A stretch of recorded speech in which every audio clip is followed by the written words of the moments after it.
오늘 하나님이 주신 말씀 우리 같이 보겠습니다. 사무엘상 30장 21절에서 31절입니다.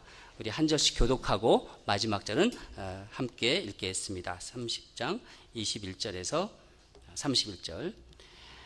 다윗이 전에 피곤하여 능히 자기를 따르지 못함으로 부솔 시내에 머물게 한 200명에게 오매 그들이 다윗과 그와 함께한 백성을 영접하러 나오는지라. 다윗이 그 백성들에게 이르러 문안하매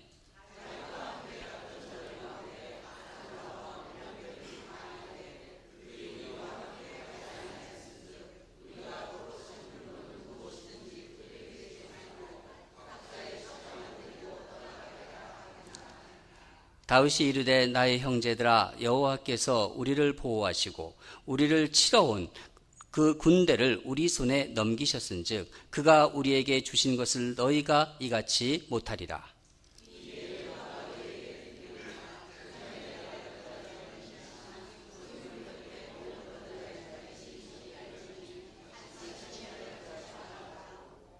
그날부터 다윗이 이것으로 이스라엘의 율례와 규례를 삼았더니 오늘까지 이르니라.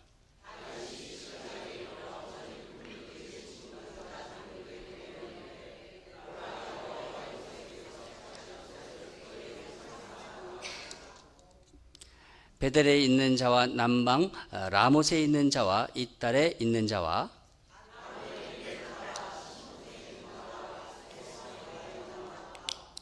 라갈에 있는 자와 여라무엘의 사람의 성읍들에 있는 자와 겐 사람의 성읍들에 있는 자와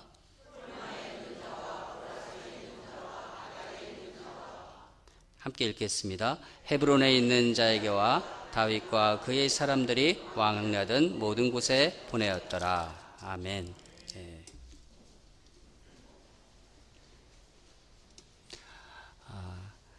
왜 세계의 절반은 굶주리는가라는 책이 있습니다. 왜 세계의 절반은 굶주리고 있는가? 스위스의 사회학자 장 지글러라는 사람이 쓴 책인데 이 책에서는 5초마다 한 명씩 어린이가 굶주림으로 죽어간다고 하고 있습니다. 그런데 그 이유는 식량이 없어서가 아니라는 거예요.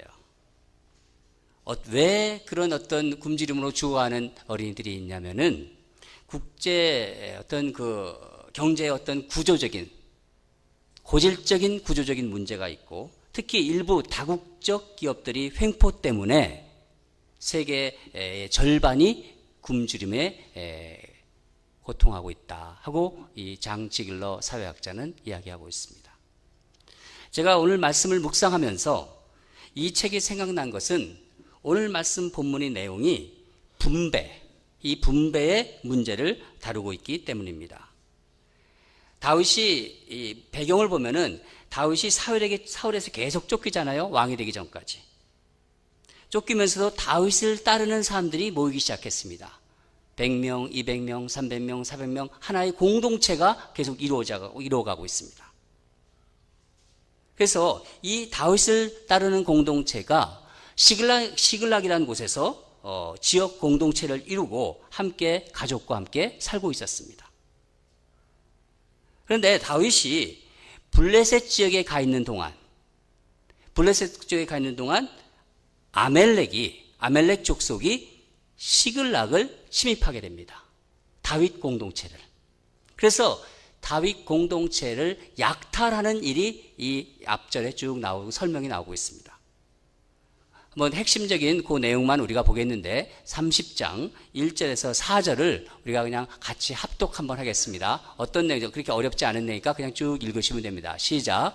다윗과 그의 사람들이 사흘 만에 시글락에 이를 때 아멜렉 사람들이 이미 네겜과 시글락을 침노하였는데 그들이 시글락을 쳐서 불사르고 거기에 있는 젊거나 늙은 여인들을 한 사람도 죽이지 아니하고 다 사로잡아 끌고 자기 길을 갔더라. 다윗과 그의 사람들이 성읍에 이르러 본즉 성읍에 불탔고 자기들이 아내와 자녀들이 사로잡혔는지라. 다윗과 그 함께한 백성이 울 기력도 없도록 소리 높여 울었더라. 기가 막힌 거예요. 나갔다 왔더니 시글락 자기 다윗 공동체가 이렇게 약탈을 당한 거예요.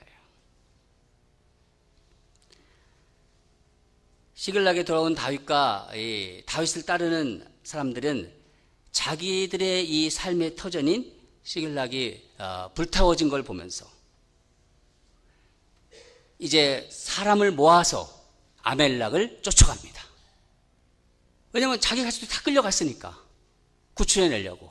그래서 아멜렉을 향해서 가가지고 아멜렉이 있는 지역에서 무찔러서 가족들을 다 구출해 옵니다. 그런데 가족들뿐만 아니라 빼앗겼던 것들뿐만 아니라 거기에 있던 전리품들, 많은 전리품들을 다 가지고 오는 거예요.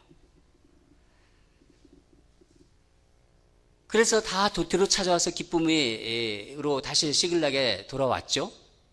그런데 이들과 함께 아멜렉을 쫓아가지 못했던 200명의 다윗 공동체의 사람들이 그 안에 있었습니다. 거기가 바로 부솔골짜기, 부솔시내가라고 하는데 이 부솔골짜기로 돌아왔을 때 다윗 공동체는 전에 경험하지 못했던 새로운 문제에 직면하게 됩니다. 그것은 바로 가서 되로 찾아온 또 뺏어온 이런 전리품을 어떻게 분배하느냐 하는 그 문제를 가지고 이제 이 사람들이 얘기가 분분한 것입니다. 다윗과 아멜렉을 쫓아간 400명, 이 400명 중에 한 무리가 어떻게 주장하냐면은 이 전리품은 우리가 찾은 거기 때문에 우리에게 우선권이 있다. 이렇게 지금 얘기하고 있는 거예요. 이들의 주장은 함께 전쟁에 끝까지 참가하지 않았던 부솔골짜기, 그러니까 거기 시글락에 있는 부솔골짜기에 있었던 200명에게 돌아갈 몫은 자기들과는 달라야 된다는 거죠. 우리는 목숨을 걸고 아멜렉을 쫓아갔는데, 그래서 거기서 싸워서 이겨서 이 많은 전리품을 가져왔는데 너희들은 후방에 있지 않았느냐? 너희들 200명은 그들과 어찌 공로가 같을 수 있겠느냐 하는 그 얘기를 지금 하고 있는 것입니다. 그러니까 너희들은 너희 가족, 너희 아내나 자식들, 그 가족들만 데리고 가라. 전리품을 손대지 말고. 그 이야기를 지금 하고 있는 것입니다. 얼핏 보면은요, 그것만 해도 감사하지 않을까 이런 생각이 들어요. 아니, 아내가 약탈당해서 끌려갔고 자식들이 끌려갔는데 그 자식들과 아내를 다시 돌려받았는데 그것만 또 감사하죠. 좀 리즈너블하다는 생각도 듭니다. 생각해 보세요. 다윗과 함께 목숨을 걸고 아멜렉과 싸워서 승리한 자들이 자신의 노력으로 얻은 많은 전리품에 대한 권리를 주장하는 것은 세상적인 기준으로 보면은요, 당연한 거예요. 그렇지 않습니까? 그러나 오늘 본문은 우리가 자세히 보면은 다윗이 어떻게 이 문제를 푸는가를 우리에게 굉장한 우리가 시사점을 주고 있습니다. 다윗의 생각은 전혀 이들과 달랐습니다. 우리 다 같이 23절을 읽겠습니다. 시작. 다윗이 이르되 나의 형제들아 여호와께서 우리를 보호하시고 우리를 치러 온 군대를 우리 손에 넘기셨은즉 그가 우리에게 주신 것을 너희가 이같이 못하니라. 우리가 무사히 돌아올 수 있었던 것은 누구 때문이라고 다윗은 보고 있습니까? 여호와께서 보호하셨기 때문이라고 하는 겁니다. 우리가 그들을 칠 수 있었던 것은 누구 때문이라는 거죠? 여호와께서 그 군대 아멜렉을 우리 손에 넘기셨기 때문이라고 다윗은 얘기하고 있는 것입니다. 그러니 가서 우리가 뺏어온 가져온 이 전리품은 누가 주신 것입니까? 그렇죠. 맞습니다. 여호와께서 주신 거라는 거예요. 내가 내 힘으로 뺏어온 것이 아니라, 쟁취한 것이 아니라 하나님께서 주신 것이라는 다윗의 생각입니다. 이게 다윗이 이것을 보는 관점입니다. 하나님께서 이스라엘을 아멜렉의 손에서 구원하시고 다시 회복시키시고 모든 것을 공급하신 것입니다. 부솔골짜기에서 남아서 소유물을 지키고 있었던 200명은 게으르거나 꾀를 내서 그 400명의 대열에 끼지 않고 거기에 참가하지 않은 사람들이 아닙니다. 그들은 좀 뒤떨어지고 좀 말씀해 보면은 피곤하여 부솔 골짜기를 건너지 못한 자, 부솔 시내, 그 골짜기에 시내가 가는데 거기를 건너지 못한 자들이라고 합니다. 또 남은 것들을 또 지켜야 되겠고, 그 처지를 우리는 일일이 알 수 없어요. 왜 이들이 한 사람 한 사람, 너는 왜 남아있어? 너는 왜 남아있어? 이걸 우리가 알 수가 없죠. 그렇지만은 다윗과 함께 간 400명, 이 400명보다는 그 상황에서는 분명히 약한 자들이었습니다. 그렇지요. 여러분, 우리 신앙인들은 여기서 우리가 꼭 생각하고 기억해야 될 그 중요한 점이 있습니다. 첫째는 우리가 우리의 공급자이신 하나님께서 내 필요를 다 아세요. 그렇죠? 그렇지만은 내 필요를 아는 것뿐만 아니라 우리 공동체의 필요를 채우시는 분이라는 거예요. 내 필요도 알지만은 우리 교회 공동체, 우리 다락방, 그 공동체의 필요를 우리 주님은 아시고 있다는 거예요. 그리고 채우신다는 거예요. 다시 말씀드리면은 내가 힘들게 노력해서 얻은 수입, 그 수입에는 몸이 아프고 또 어떤 사정 때문에 또 어려운 상황 때문에 아니면 능력이 없어서 또 일을 할 수 없는 어떤 그런 상황 때문에 그런 사람들의 몫이 그 안에 포함되어 있다는 것입니다. 여러분, 이것이 하나님 나라의 이익 분배에 대한 기준이고 원칙입니다. 하나님 나라에서 보는 이익에 대해서 어떻게 분배할 것이고 그것을 어떻게 나눌 것인가, 이것에 대한 기준이라는 것이죠. 관점이라는 것이죠. 우리 가정을 한번 봐요. 하나님께서 만드신 교회와 가정이 두 가지 공동체가 있지 않습니까? 우리 한번 가정을 한번 돌아보세요. 여러분들이 가족 구성은 두 식구, 세 식구, 네 식구, 다섯 식구, 10식구 다 가족 구성은 각각 자기가 일한 만큼만 먹습니까? 너는 왜 많이 먹어? 그래요? 그렇지 않잖아요. 돈을 벌어온 만큼만 자기 권리를 주장합니까? 그럼 돈 못 벌어온 애들은 어떻게 돼요? 약한 사람을 더 서포트하고 나이 어린 자녀들을 우리는 더 배려하지 않습니까? 그게 가정 공동체잖아요. 한번 교회를 한번 볼까요? 하나님께서 만드신 교회. 여러분, 우리는 뭐라고 서로 부르죠? 형제님, 자매님. 왜? 제가 지난번에도 말씀드렸지만은 우리는 예수 그리스도의 피로 하나가 된 형제, 자매라는 거예요. 예수님을 내가 믿는 순간 예수님께서 만나게 해주신 그 사람들과 우리는 형제고 자매라는 것은 변함없는 사실입니다. 내 안에 예수님의 피가, 영적인 피가 흐르고 있기 때문에. 그래서 우리는 형제님, 자매님하고 부르는 거예요. 초대교회에서는 심지어 어떤 일이 있었냐면은 내 재산을 통용해서 썼어요. 나는 많은데 저 사람 없다. 내 형제다, 내 자매다. 그러면 내 거 나눠줬다는 거예요. 재산까지도. 그런 일이 있었습니다. 얼마나 아름다운 공동체. 주님의 공동체는 그런 것을 꿈꾸고 있습니다. 재산까지도, 자기 물건까지도 나누어주는 그 형제 자매. 예수의 피로 하나가 된 그게 식구 아닙니까? 돈만이 아닙니다. 우리가 가지고 있는 것, 물질, 건강, 시간, 능력, 이런 모든 것, 재능, 이 모든 거 하나님이 주신 거예요. 내가 가진 거 아닙니다.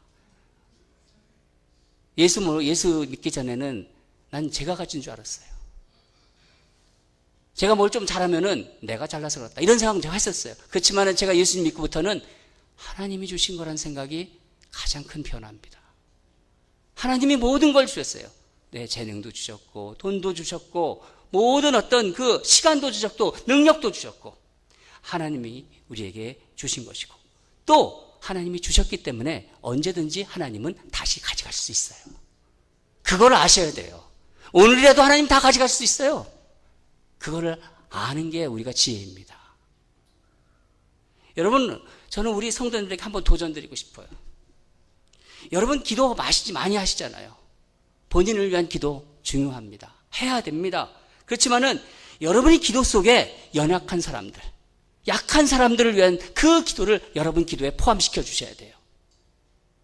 특히 정말 기도해야 되는데 우리는 기도해야 살 수 있는 사람들이에요. 예수 믿는 사람이 기도 안 하고 산다? 저는 알 수가 없어요. 그 사람이 어떻게 살아가는지.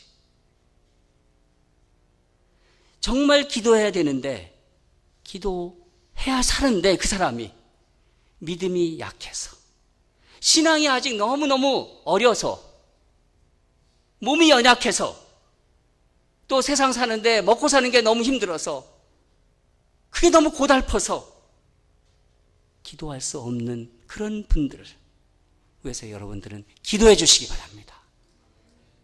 그 기도 내용을 반드시 포함시켜 주세요. 여러분의 기도 내용에.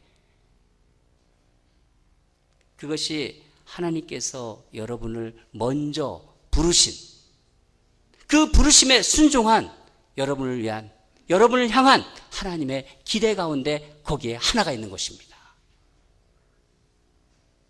우리 수입 중에서 일할 수 없는 지체들이 몫이 포함되어 있는 것처럼 저는 그런 분들을 많이 알고 있어요. 어떤 분들이냐면은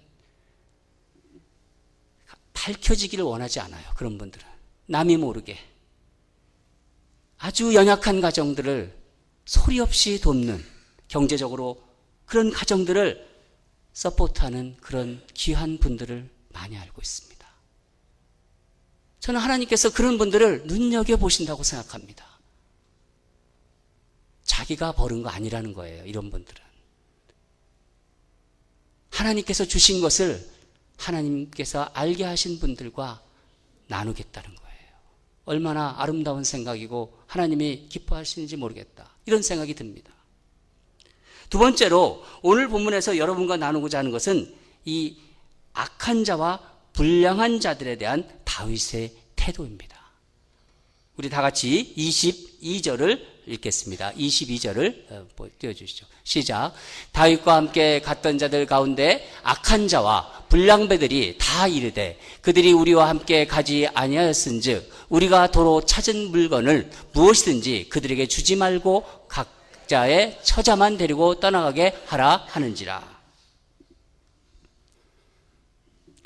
세상에서는요, 이런 생각을요 당연히 받아들일 수 있어요. 목숨을 걸고 가서 찾아왔어요. 이들이 세상에서 받아들일 수 있는 그런 주장을 한 이런 것들은 받아들일 수 있지만은 성경은 오늘 뭐라고 얘기했냐면은 악한 자, 불량한 자라고 부르고 있습니다. 왜냐하면은 이들이 연약한 지체들, 그들이 연약한 지체들이 그 처지나 상황을 돌아보지 않았고 그들에 대해서 마음 쓰지 않았고 하나님의 도우심과 하나님의 보호하심과 하나님의 공급하심을 잊어버린 채 뭐를 내세우는 거냐면 자기들이 한 일, 자기들의 공로와 자기들의 권리만 주장하고 있기 때문입니다. 그래서 악한 자, 불량한 자. 세상에서는요 그 말이 통해요. 내가 벌었기 때문에, 내가 내 온 정열을 다해서 내 시간 내고 내 노력해서 벌었기 때문에. 하나님 나라에서는 다른 관점으로 보고 있는 것입니다. 다윗은 어떻게 지금 얘기하고 있냐면은 이들을 나쁜 자, 악한 자라, 불량한 자 이렇게 얘기하지 않고 나의 형제들이라고 얘기하고 있습니다. 저 같으면 그런 생각이 들겠어요. 이 약한 것들아, 어떻게 그렇게 생각을 하니? 연약한 자들을 돌아보지 않고 너랑 같이 있었던 공동체 식구 아니냐? 이 불량한 자들아, 그렇게 얘기할 수 있겠어요, 저 같은 분. 근데 다윗은 나의 형제들아, 나의 형제들아 이렇게 지금 부르고 있습니다. 그러면서 다윗은 어떻게 얘기하냐면은 우리의 승리가, 우리에서 이 전장에서의 승리가 우리의 공로가 아니라 하나님의 은혜라는 것을 이들에게 설득하고 있어요. 너희들이 잘해서 한 게 아니야. 하나님께서 하신 것이라는 것을 자기 공동체 같이 갔던 그 400명 일부 악한 자들 이들에 대해서 이야기하고 있는 것입니다. 23절 하반부에 다윗은 이렇게 얘기하고 있습니다. 그가 우리에게 주신 것을 너희가 이같이 못하리라. 이게 무슨 말이냐면 원뜻을 찾아보면은 이런 것입니다. 너희가 이렇게 행하는 것은 옳지 않은 것이야. 무엇이 옳고 그른지를 분명하게 얘기해 주고 있어요. 그렇지만은 중요한 포인트는 다윗은 이들을 형제라고 하지 절대로 정죄하지 않고 있다는 거예요. 너희들이 뭘 잘못하는지는 알려주고 있어요. 그렇지만은 그 사람들을 비난하거나 그 사람들을 정죄하거나 그렇지 않는다는 것입니다. 여러분, 우리는 간혹 교회에서나 다락방 식구들을 보면은, 다락방에서 보면은 우리 가운데 이런 사람들이 있습니다. 우리 솔직히 인정할 걸 인정해야 됩니다. 세상적인 생각과 그런 관점으로 이야기하는 성도들이 있습니다. 자신이 사회적 지위가 높다고, 세상에서 돈을 좀 번다고,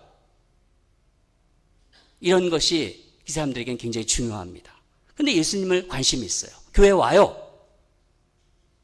교회 내에서도 뭔가 힘있는 성도로 행사하고 싶은 거예요.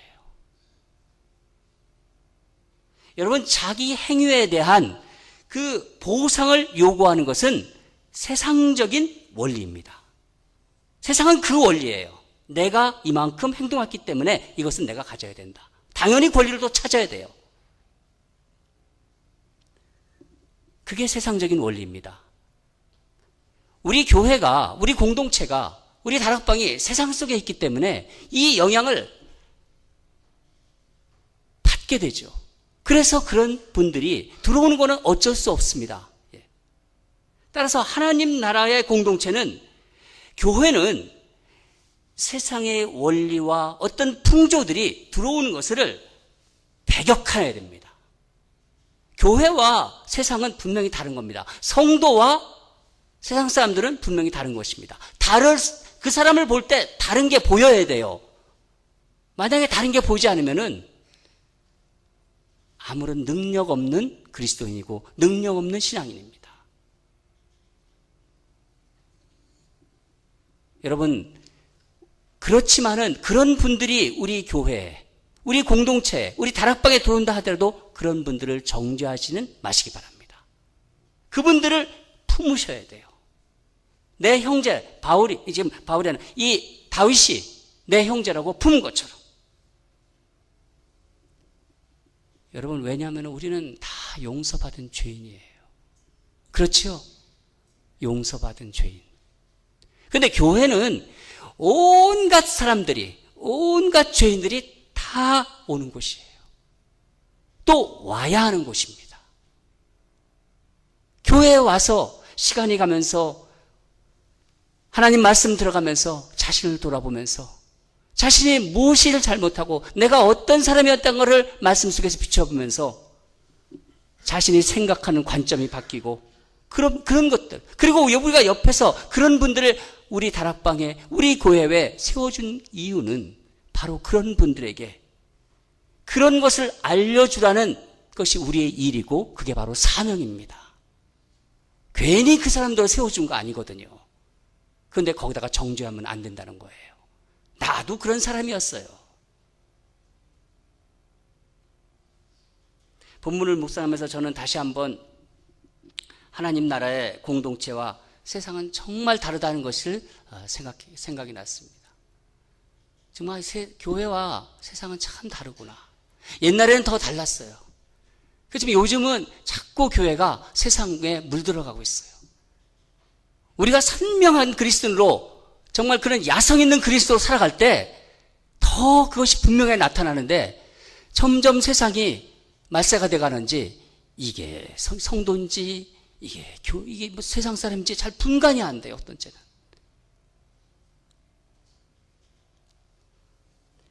그렇지만 분명한 것은요, 내가 그리스도인이고 나는 예수님을 믿는 사람이고 나는 본 어게인 된 사람이다 하는 그 마음이 있다면은 예수 그리스도의 백성으로 살고 싶다면, 하나님의 백성으로 살고 싶다면 이 세상을 살면서 하나님 나라의 원칙과 그 정서를 가지고 산다는 것이, 그것만은 분명한 것입니다. 참 이 세상을 살아간다는 것이, 그리스도인으로서 선명하게 살아간다는 것이 어려운 일이라는 것은 우리가 알고 있지만은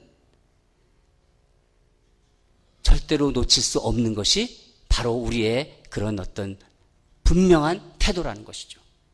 정말 때로는 이런 생각이 들어요. 어떤 경제적인 논리라든가 어떤 이런 것을 보면은 참 비경제적이고 얼마나 비상식적인지, 아니면 비경제적인 게 아니라 저는 가끔 그런 생각을 해요. 이거는 초경제적인 일이다. 아주 경제적인 그런 것을 아주 뛰어넘는, 상식을 넘어 초상식적이라는 거예요. 그런 것이 느껴져요.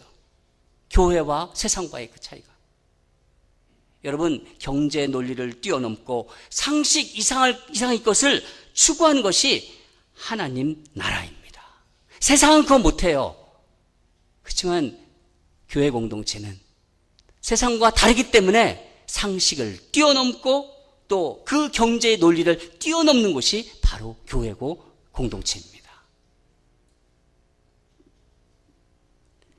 세상 기준이 어떠하든지 간에 내가 하나님을 자녀고 하나님 믿는 백성이라면, 하나님이 사랑받는 백성이라면 하나님 나라의 삶의 원칙과 그 분위기, 그 정서, 이것을 가지고 이 세상을 살아가야 한다는 것입니다. 여러분, 오늘 우리 말씀을 통해서 하나님 나라의 공동체가 어떠해야 되는가, 그리고 이것을 어떻게 지킬 수 있는가를 우리 다윗 공동체, 이 시글락 공동체, 이 다윗 공동체에서 분명히 우리는 확인할 수 있었습니다.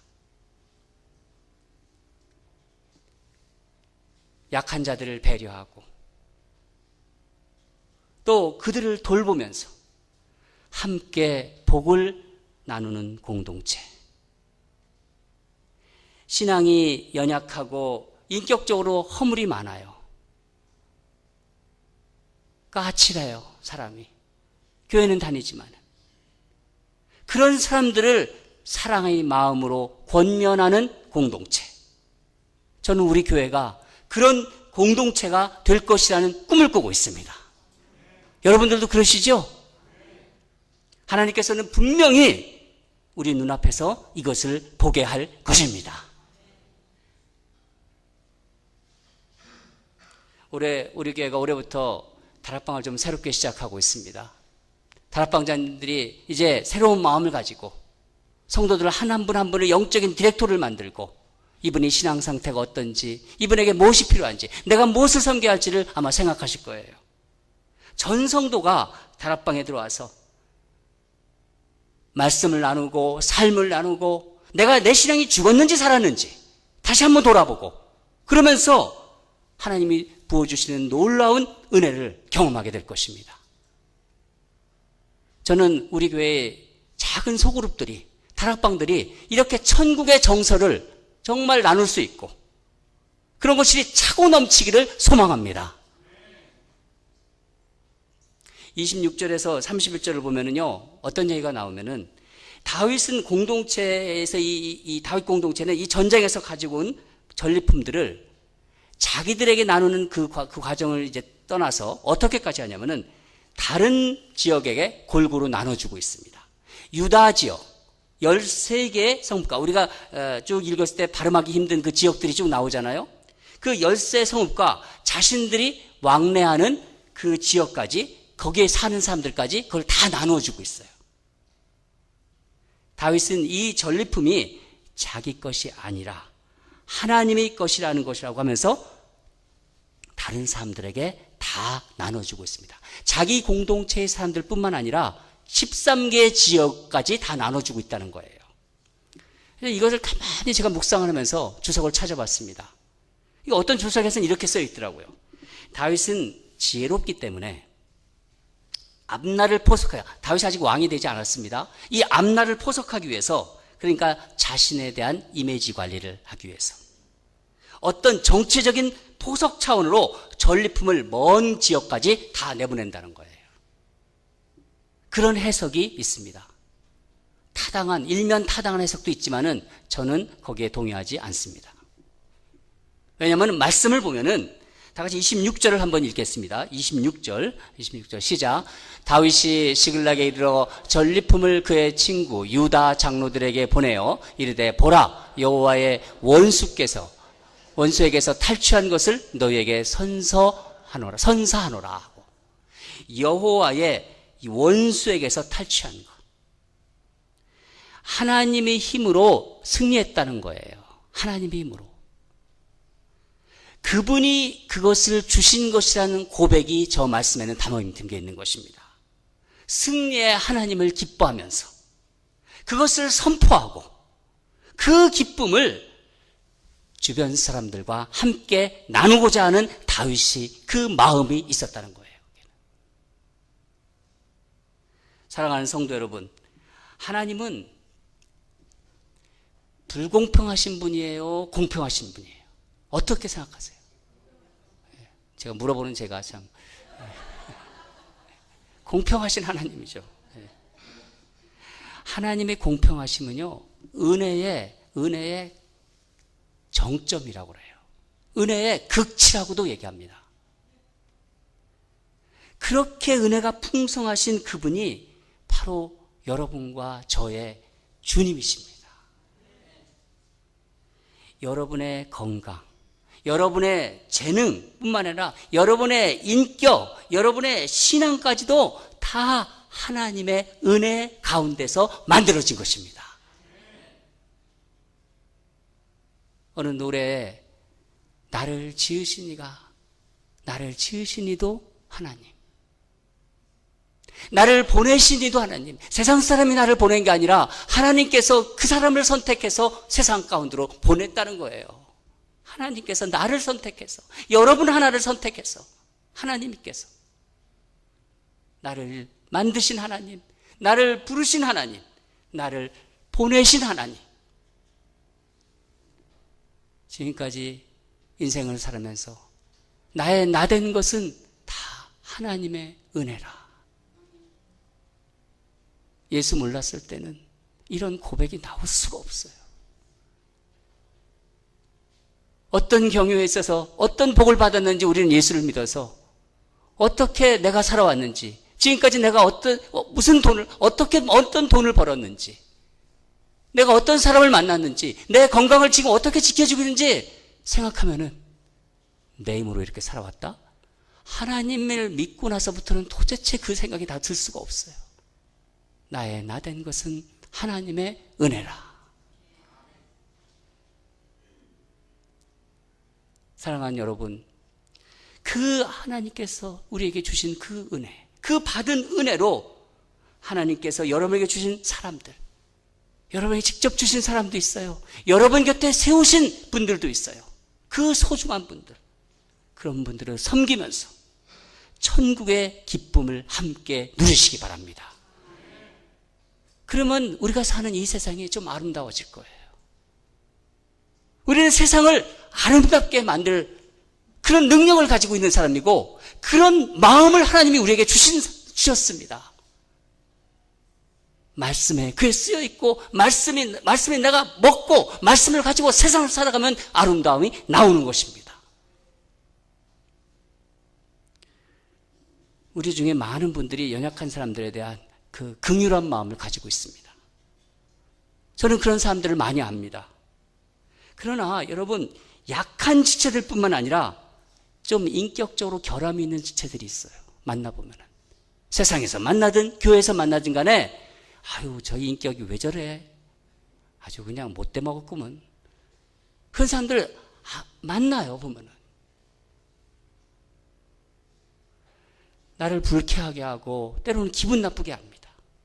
쉽게 말하면 이런 말이에요. 아유, 저 밥맛 없는 인간. 그렇게 얘기할 수 있어요. 그런 사람들을 만날 때마다 여러분, 내가 예수 몰랐을 때는 그냥 그렇게 얘기할 수 있지만은 그분을 품으시기 바랍니다. 그분을 기꺼이 수용하시기 바랍니다. 그 불량배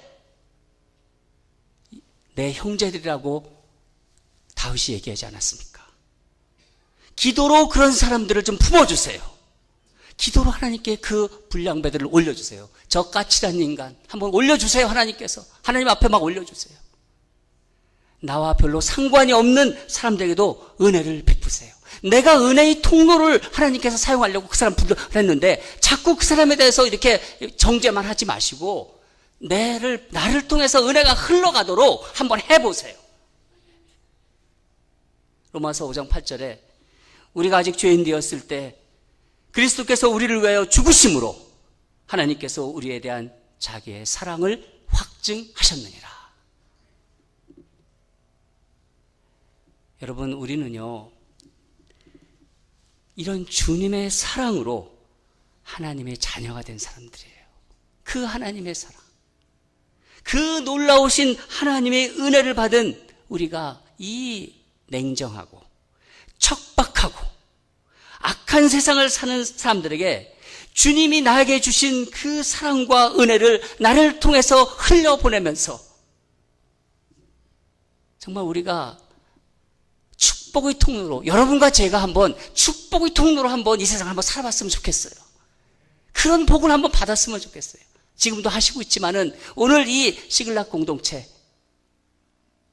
분배의 문제를 어떻게 다루는지, 내 이익의 문제를 내가 벌어서 나만 가지고 있는 것이 아니라 연약한 자, 이런 자들의 것도 그 안에 포함되어 있다는 거. 그걸 가졌을 때 내가 어떻게 나만 위해서 기도합니까? 인격이 까칠하고 저 밥맛 없는 인간들, 그 사람들을 위해서도 우리가 기도해야 되는 책임이 있는 것입니다. 그게 진정한 아름다운 예수 공동체입니다. 우리 그런 예수 공동체를 만들어 나가는 우리 사랑하는 성도님과 제가 되기를 주님으로 축원합니다.